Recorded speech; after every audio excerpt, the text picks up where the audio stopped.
KIMS hospital में है and we have doctor Devleena and we have doctor Sandeep. So उनका एक वो हुआ है कोलैबोरेशन जिसमें हार्ट एंड लंग का ट्रांसप्लांट अब भारत में आर्टेमिस में होगा और साउथ के लंग्स और हार्ट उधर से लेके वो दिल्ली आएंगे और आर्टेमिस में उसको स्टोर करेंगे and then the organ transplant would happen.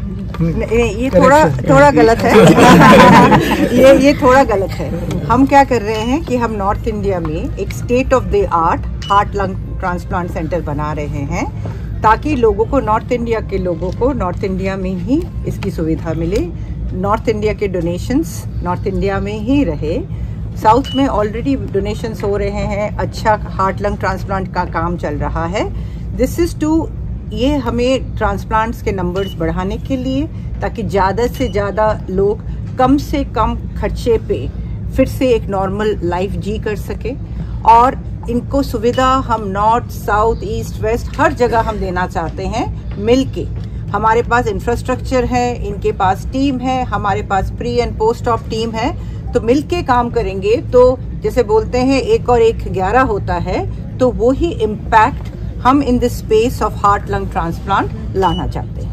जो आपकी इधर आर्टेमिस में फैसिलिटी बनाएंगे आप लोग KIM की, तो दैट विल बी उसमें हॉस्पिटल्स जो वहाँ पे कहाँ पे होगा, व्हाट इज द बन चुका है फैसिलिटी और हम आप लोगों को इनवाइट करेंगे स्मॉलर ग्रुप्स में वो फैसिलिटी देखें। एक state of the art facility है जहाँ हम आपको जो हमारी टीम दिख रही है ये फुल टाइम रहेंगे और डॉक्टर अटावर की टीम जैसे जैसे ट्रांसप्लांट्स होंगे आते जाते रहेंगे।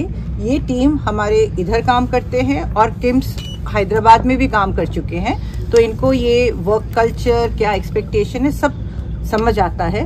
तो इससे क्या होगा, एक सीमलेस हमारे में कनेक्शन हो जाएगा between Artemis and KIMS Hyderabad. एक प्रश्न डॉक्टर अटावर से है, AI एंड जो आजकल बोलते हैं रोबोटिक सर्जरी, इसमें उसका कुछ रोल रहेगा सर? सो आजकल आपने सुना होगा, देखिए नॉवेल्टी तो हर एक चीज़ में होती है, तो नॉवेल्टी में ये है कि लोगों ने अभी रोबोटिकली हार्ट ट्रांसप्लांट और लंग ट्रांसप्लांट ही किया है, लेकिन ज़रूरी ये चीज़ है जानना कि ये क्या ये यूनिक नॉवेल्टी चीज़ है या ये जनरल पॉपुलेशन में हम इसका इस्तेमाल कर सकते हैं। इसका जवाब मैं तो अभी नहीं दे सकता हूँ, लेकिन डेफिनेटली रोबोटिक्स का बड़ा हाथ होगा इस ऑपरेशन को आसान बनाने में, इस ऑपरेशन को रिमोटली पॉसिबल करने में। जैसे कि मान के चलिए अगर मैं एक रोबोट में बैठा हूँ हैदराबाद में और रेसिपिएंट गुड़गांव में है और मैं आ नहीं पाया किसी वजह से, तो टेलीमेट्रिकली मैं ऑपरेशन यहाँ पे कर सकता हूँ। कुछ हिस्से जो ऑपरेशन के मेरे कॉलीग डॉक्टर बिशुरप पे वो एकम्प्लिश कर लेंगे, तो मेरे ना आने की वजह से किसी रेसिपिएंट को ऑर्गन ना मिले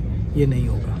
तो ये पेशेंट का कॉस्ट कितना हो जाएगा? हाँ बताते हैं उसका तो ये चीज़ जो है ये साइंस अभी रोबोटिक्स हमको अलाउ करता है, लेकिन मशीन लर्निंग और AI की जहाँ तक बात करेंगे, डॉक्टर श्वेता हैं, डॉक्टर बिशुरूप है मेरे साथ, वो शायद इस पर ज़्यादा टिप्पणी कर सकते हैं, उन्हें ज़्यादा अंदाज़ा है इसके बारे में।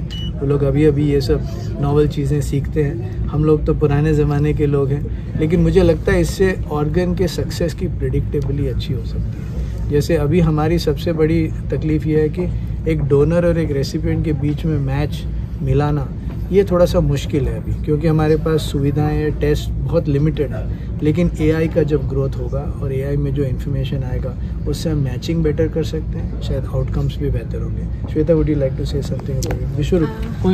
बिल्कुल, जैसे हमारी जो सांस की बीमारियां हैं, जो पेशेंट एंड स्टेज जो लंग डिजीजेस पहुंच जाती है, उसमें ट्रांसप्लांट एक रे ऑफ होप की तरह है। और जैसे सर ने कहा कि रोबोटिक ब्रोंकोस्कोपीज आ गई हैं जो फ्यूचर में हमारे लिए बहुत हेल्प करेंगी कि हम दूर से ही और बाहर से बैठे बैठे पेशेंट्स को, क्योंकि इन्फेक्शन कंट्रोल भी एक बहुत बड़ा हिस्सा है ट्रांसप्लांट के पेशेंट के। एक बार सर्जरी हो गई उसके बाद पेशेंट को कैसे इन्फेक्शन ना हो, तो उसमें ये चीज़ें हमारी बहुत AI है, ये बहुत काम आएगा ताकि हम दूर से बिना पेशेंट को टच किए अपने पूरे प्रोसीजर्स कर सके और इन्फेक्शन कंट्रोल में वो काफ़ी हिस्सा रहेगा उसका। AI ऑर्गन मैचिंग में AI का रोल हो सकता है, एज इन जैसे नॉर्मली हम लोग साइज मैच कराते हैं, यूरोपियन रेस्पिरेटरी सोसाइटी का एक इक्वेशन है उससे मैच कराते हैं, तो कंकरेंटली आज के डेट में वर्ल्ड में कोई 6 या 7 इक्वेशन है, लीनियर रिग्रेशन इक्वेशंस, जिसको आप सारे को इंटीग्रेट करके उनका मीडियन निकालोगे तो उससे PTLC या प्रेडिक्टेड टोटल लंग कैपेसिटी बेहतर हो सकती है। आज से कोई 15 दिन पहले हम लोग रात को 1:30 बजे डिबेट कर रहे थे इस पे, So I quickly took some time off from the debate, half an hour थोड़ा सा प्रोग्राम किया AI को, and AI came up with a solution where you can put in numbers, और वो numbers आपको एक artificially generated PTLC दे सकते हैं, which is more accurate than the conventional PTLC या size matching number that we take. तो size matching lung transplant में AI के द्वारा, there are other tools also कि AI driven selection, AI driven volumetric assessment of lung, AI driven assessment of hearts, AI driven virtual angiographies. These can change. मतलब heart lung transplant में जो चीज हम लोग, सर ने कहा कि हम लोग OCS मशीन में डाल के रीएनिमेट करके हार्ट को फिर एंजियोग्राम निकालते हैं, so that can be completely AI driven. That is being done AI driven by certain centers in the West. एक कैम्ब्रिज में सेंटर है, the Nuffield School of Surgical Sciences in Oxford is collaborating with Cambridge to come up with a AI tool that does a virtual angiography, which is CT angiogram. So there are things that AI can do. There are things that we are using AI on a small scale. हम लोग AI से एक virtual donor recipient, एक virtual PRA matching panel बनाने का कोशिश करें, क्योंकि हमारे पास वो नंबर्स है सर के पास, हमारे पास तो नहीं, सर के पास है. So we are trying to use the database to create a virtual PRA matching software, ताकि हर पेशेंट को साइट में पहुंच के डिसीजन ना लेना पड़े कि ऑर्गन एक्सेप्टेबल होएगा नहीं होगा, हम लोग पहले ही वर्चुअल PRA कर सकें जो वेस्ट में होता है.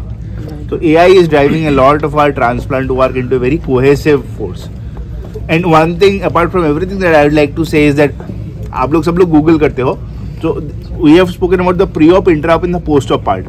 Pre-op, post-op तो हमारी जिम्मेदारी रहेगी, but I can assure you, because I have seen, barring Africa, I do not have anything against Africa, I have kind of seen the top transplant surgeons in Europe, in North America, in Australia, New Zealand.